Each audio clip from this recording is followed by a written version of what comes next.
Hello students, in tutorial 3rd, I will explain you data types in PHP. So, PHP data types. PHP supports the following types of data types. First is string, integer, float, boolean, array, objects, resource and final one is null. तो चलिए अब मैं आपको one by one ये सारे data types अलग से explain करूंगा। अगर आपने मेरे इस चैनल को अभी तक सब्सक्राइब नहीं किया है तो प्लीज इसको अभी सब्सक्राइब करें। सब्सक्राइब करने के लिए मेरे इस वीडियो के नीचे इस सब्सक्राइब बटन पर क्लिक करें और साथ ही साथ वीडियो को लाइक करना ना भूलें। PHP string. A string is a sequence of characters like hello world. A string can be any text inside quotes. You can use single और डबल कोट्स। स्ट्रिंग क्या होता है? स्ट्रिंग एक इस तरह का डेटा टाइप है कि अगर आप कोई भी टेक्स्ट लिखना चाह रहे हैं, कोई टेक्स्ट आप देना चाह रहे हैं, जैसे यहाँ पे आपको एग्जांपल दिया गया है हेलो वर्ल्ड, आप अपना नाम डिस्प्ले कराना चाह रहे हैं, अपना कोर्स डिस्प्ले कराना चाह रहे हैं, अगर आप कोई भी टेक्स्ट लिखना चाह रहे हैं तो PHP उसको एक स्ट्रिंग की तरह ट्रीट करता है। इसका एग्जांपल मैं आपको शो कर देता हूँ। आप इस तरह से इसको डिक्लेयर कर सकते हैं। एक आपने यहाँ पे वेरिएबल लिया हुआ है x और उसमें आपने असाइन की है वैल्यू हेलो वर्ड। तो इसको या तो आप डबल कोट्स में, जैसे आपने यहाँ लिखा हुआ है डबल कोट्स, आप इस तरह इसको असाइन कर सकते हैं, या फिर आप सिंगल कोट्स भी इसके लिए यूज़ कर सकते हैं। जैसे हम एक वेरिएबल यहाँ पे ले रहे हैं y और इसमें हमने असाइन किया है हेलो वर्ड सिंगल कोट्स के अंदर। Next is PHP integer. An integer data type is a number between -2147483 and plus 2147483 ये एक इतनी बड़ी वाइड रेंज आपके पास अवेलेबल होती है। अगर आपको कोई भी इंटीजर वैल्यू डिफाइन करनी है जो कि एक कंप्लीट वैल्यू होती है, वो डेसिमल में नहीं होती है, तो आप इस माइनस से यहाँ तक की प्लस रेंज तक कोई भी वैल्यू डिफाइन कर सकते हैं। जैसे इसका एग्जांपल है, आपने एक इंटीजर टाइप का वेरिएबल लिया है x और आप इसमें असाइन कर रहे हैं 1000। PHP की एक स्पेशलिटी है कि यहाँ पर आपको डेटा टाइप्स अलग से स्पेसिफाई करने की नीड नहीं है। आप जो भी वेरिएबल लेंगे और उसमें आप जिस तरह की भी वैल्यू असाइन कराएंगे, वो वेरिएबल ऑटोमेटिकली उसको उसी डेटा टाइप की तरह ट्रीट करेगा। जैसे आपने ऊपर यहाँ पे एक वेरिएबल लिया था x और इसमें आपने एक वैल्यू असाइन की जो कि एक स्ट्रिंग है, तो ये वेरिएबल ऑटोमेटिकली स्ट्रिंग की तरह बिहेव करेगा। इन द सेम वे जैसे आपने यहाँ पे ये x लिया है और इसमें एक वैल्यू दी है 1000, तो 1000 is a integer type of value, then this variable treat this value as a integer type only. PHP float. A float, floating point number, is a number with a decimal point or a number in exponential form. इसका example है, जैसे हमने एक variable लिया हुआ है यहाँ पे x और इसमें वैल्यू असाइन की है 10.5, तो आप यहाँ पे कोई भी डेसिमल की वैल्यू अगर किसी वेरिएबल को असाइन करते हैं तो उसको हम बोलते हैं फ्लोट वैल्यू, या फिर वो वेरिएबल होगा जो कंटेन कर रहा है एक डेटा जो कि फ्लोट डेटा है, तो इसको हम बोलेंगे फ्लोटिंग टाइप वेरिएबल या फ्लोट वेरिएबल। इन सभी का मैं आपको एग्जांपल करके भी दिखाऊंगा। The PHP where underscore dump function return the data type and values. आप ये जो यहाँ पे एक फंक्शंस देख रहे हैं, फंक्शंस हम डिटेल में बाद में पढ़ेंगे, लेकिन फिलहाल आप सिर्फ इसको समझ लीजिए कि अगर आप ये फंक्शन एक प्रीडिफाइन फंक्शन है where underscore dump, अगर आप इस फंक्शन को यूज़ करेंगे तो ये आपको वैल्यू रिटर्न करके देगा कि आप जिस भी वेरिएबल को इस फंक्शन में पास कर रहे हैं वो वेरिएबल किस टाइप का है, यानी कि उसका डेटा टाइप क्या है और उसने क्या वैल्यू कंटेन की हुई है। एग्जाम्पल, अगर आप लिखेंगे वेर अंडरस्कोर डंप और इसके अंदर वेरिएबल पास कर दिया है आपने x, तो x हमने यहाँ पे वेरिएबल किस टाइप का लिया हुआ है, फ्लोट टाइप का, और उसके अंदर वैल्यू असाइन है 10.5। तो आप देख सकते हैं जो इसका आउटपुट आएगा वो आएगा फ्लोट, ये आपको बताएगा कि कौन सा डेटा टाइप यहाँ पे यूज हुआ है, and then with in bracket it shows the value of this variable. Next is PHP boolean.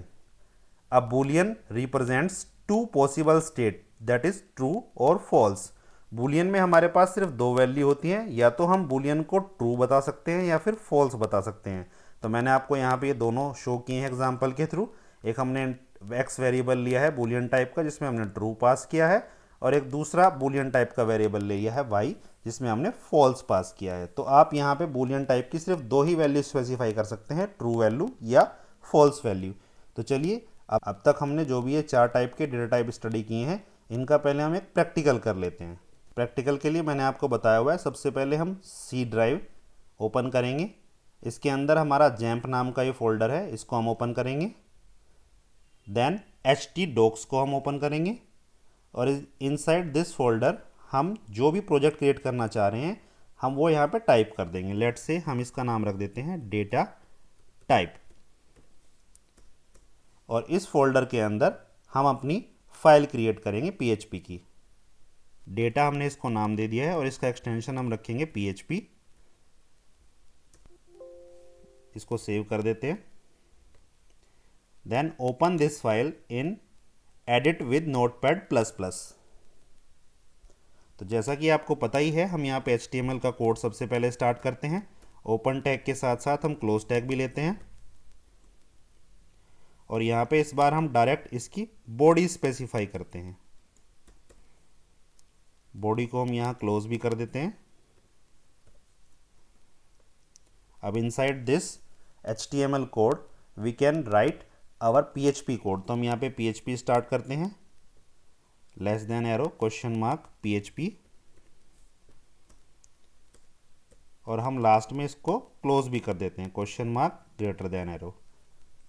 अब हम यहाँ प्लेस करते हैं। तो सबसे पहले हमने एक स्ट्रिंग टाइप का डेटा टाइप आपको एक्सप्लेन किया था, तो सबसे पहले हम एक स्ट्रिंग ले लेते हैं। हम यहाँ पे एक वेरिएबल लेते हैं $साइन की हेल्प से str, और इसमें हम एक वैल्यू पास करते हैं हेलो PHP। देन हम एक वेरिएबल लेते हैं इंटीजर टाइप का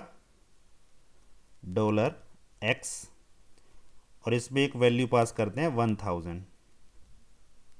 जैसा कि मैंने आपको बताया था, PHP में हमें अलग से स्पेसिफाई नहीं करना पड़ता है कि ये वेरिएबल किस टाइप का है। हम जिस टाइप की भी उसको वैल्यू असाइन करते हैं, ये ऑटोमेटिकली उसी वैल्यू के अकॉर्डिंग अपने वेरिएबल को कन्वर्ट कर देता है। एक इसमें वैल्यू ले लेते हैं फ्लोट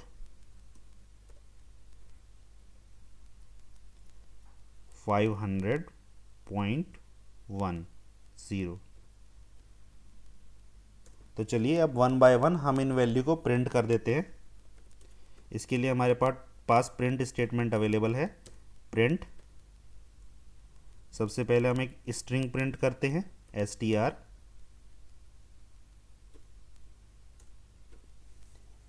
अब इस स्ट्रिंग को ही सबसे पहले हम रन करके देख लेते हैं। इसके लिए मैंने आपको बताया हुआ है कि आपको अपना सर्वर स्टार्ट करना पड़ता है सबसे पहले। तो चलिए हम यहाँ पे अपना सर्वर स्टार्ट करते हैं। यहाँ से हम इसे अपाची को स्टार्ट करेंगे। अब हम ओपन करते हैं अपना वेब पेज। यहाँ हम टाइप करेंगे लोकल होस्ट, और इस डैश बोर्ड जो यहाँ पे लिखा हुआ है इसके URL में, इसको हम रिप्लेस कर देंगे डेटा टाइप से, जो कि हमारे फोल्डर का नाम था। आप देख सकते हैं inside this folder we have already created a file that is data PHP, जो आपको यहाँ शो हो रही है। अब हम इस फाइल को ओपन करेंगे। आप देख सकते हैं यहाँ लिखा हुआ है हेलो PHP। हमने अपनी कोडिंग में यही डिस्प्ले कराया था एक स्ट्रिंग को। अब हम नेक्स्ट दूसरी वैल्यू डिस्प्ले करवा देते हैं। इससे पहले हम यहाँ पे BR टैग के थ्रू एक लाइन ब्रेक कर देते हैं, और यहाँ पे एक मैसेज डिस्प्ले कर देते हैं हम string value.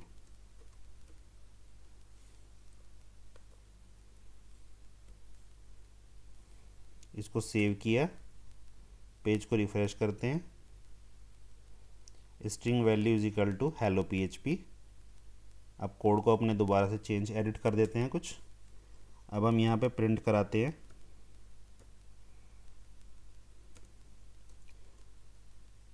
Integer value is equal to, हमने यहाँ पे इंटीजर लिया हुआ है $x, अब नेक्स्ट लाइन में इको स्टेटमेंट की हेल्प से हम प्रिंट करा देते हैं फ्लोट वैल्यू $y। यहाँ पे एक लाइन ब्रेक करने के लिए हम br टैग का यूज़ कर लेते हैं।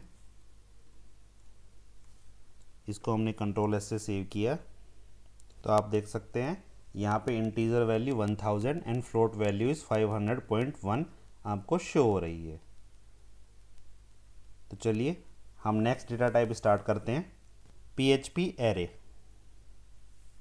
An array stores multiple values in one single variable. Array क्या होता है? ये एरे एक कलेक्शन होता है वेरिएबल्स का। जिस भी टाइप का हम एरे लेते हैं ये उस टाइप की मल्टीपल वैल्यूज़ को होल्ड करता है। इसको हम एक प्रोग्राम से आपको यहाँ पे एक्सप्लेन कर देते हैं। जैसे हम PHP में प्रोग्राम लिखते हैं, सबसे पहले हम HTML टैग लिखेंगे, देन बॉडी टैग और PHP का कोड स्टार्ट करेंगे। अब यहाँ पे हमने एक वेरिएबल लिया हुआ है ये कोर्स के नाम से। अब क्योंकि ये एरे है तो ये कंटेन करेगा मल्टीपल वैल्यूज़ को।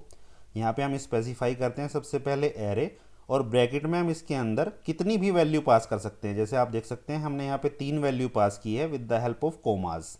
हमने फर्स्ट वैल्यू पास की है BBA, second value BCA and third value BTech। तो ये हमने 3 टाइप के यहाँ पे कोर्स लिए हैं और आप देख सकते हैं ये तीनों स्ट्रिंग टाइप की वैल्यू है, इसलिए हमने इन्हें डबल कोट्स में यहाँ शो किया है। तो ये एक हमारा एरे हो गया जो स्ट्रिंग टाइप का होगा।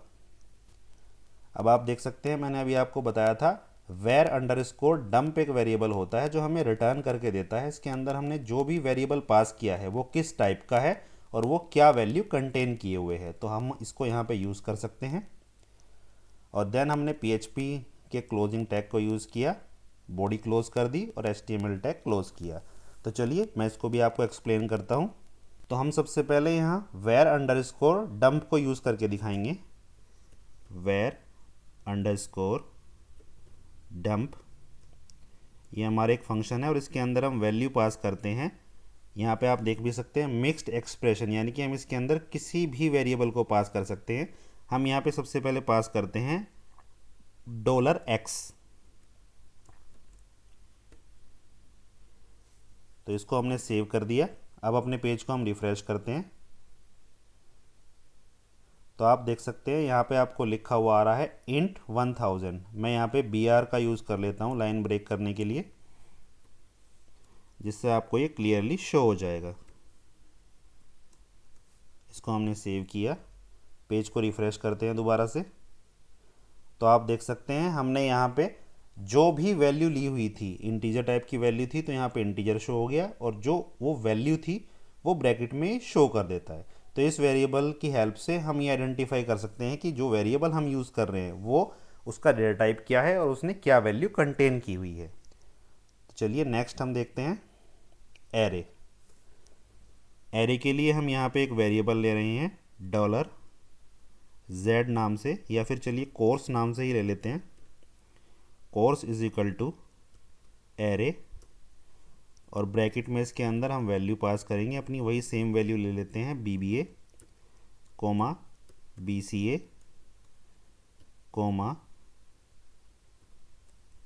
BTech। ब्रैकेट क्लोज कर देंगे। अब हमने इस टाइप से हम एक एरे क्रिएट कर सकते हैं। हम चाहें तो इस एरे को ही प्रिंट करा सकते हैं डायरेक्टली। अब हम यहाँ पे सबसे पहले br की हेल्प से एक लाइन ब्रेक कर देते हैं और देन मैं इसी को कॉपी कर लेता हूँ वेर डंप वेरिएबल को। यहाँ पे सिर्फ हम वैल्यू चेंज कर देते हैं कोर्स।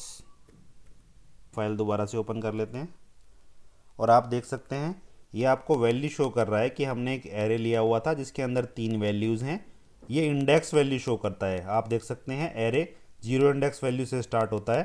तो यहाँ पे 0 इंडेक्स पे जो वैल्यू असाइन है वो है एक स्ट्रिंग टाइप की जिसके अंदर 3 कैरेक्टर हैं BBA।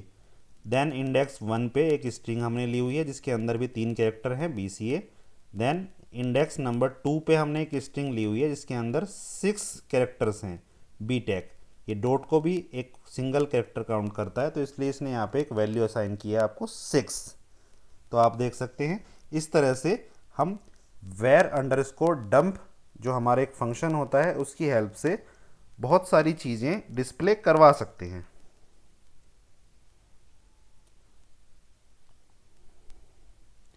तो अब हम नेक्स्ट डेटा टाइप को स्टडी करते हैं, PHP ऑब्जेक्ट।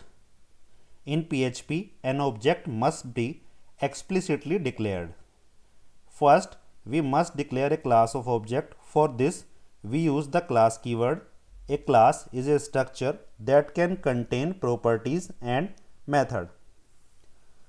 आप देख सकते हैं PHP ऑब्जेक्ट जो होता है इसके लिए सबसे पहले हमें एक क्लास क्रिएट करनी पड़ती है और उस क्लास का हम एक ऑब्जेक्ट बना सकते हैं।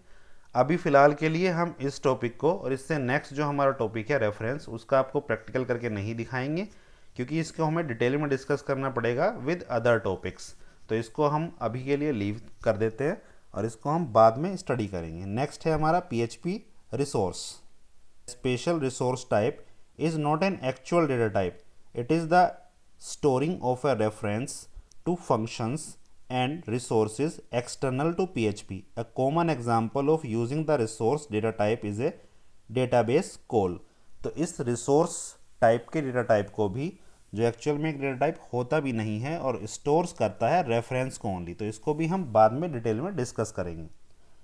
नेक्स्ट टॉपिक है हमारा PHP null values. Null is a special data type which can have only one value, that is null. A variable of data type null is a variable that has no value assigned to it. Note, if a variable is created without a value, it is automatically assigned a value is null. अगर हम एक variable create कर रहे हैं और उसको हम कोई भी value assign नहीं करते हैं तो by default automatically उसको एक value assign होती है जो कि null होती है। null का मतलब nothing होता है। अगर हम चाहें कि हम कोई वेरिएबल यूज़ कर रहे हैं और उसे हमने कोई वैल्यू असाइन नहीं करनी है तो हम उसे एक नल वैल्यू तो एटलीस्ट प्रोवाइड करवा ही दें। और इन केस अगर हम वो भूल भी जाते हैं तो हमारा जो PHP है वो हमें सपोर्ट करेगा कि हम वहाँ ऑटोमेटिकली उस वैल्यू को असाइन करवा दें। Variable can also be emptied by setting the value to null. So hope आपको ये सारे के सारे डेटा टाइप्स क्लियर हो गए होंगे। इनमें जो ऑब्जेक्ट और रिसोर्स है उसको हम डिटेल में बाद में स्टडी करेंगे। Thanks for watching my video.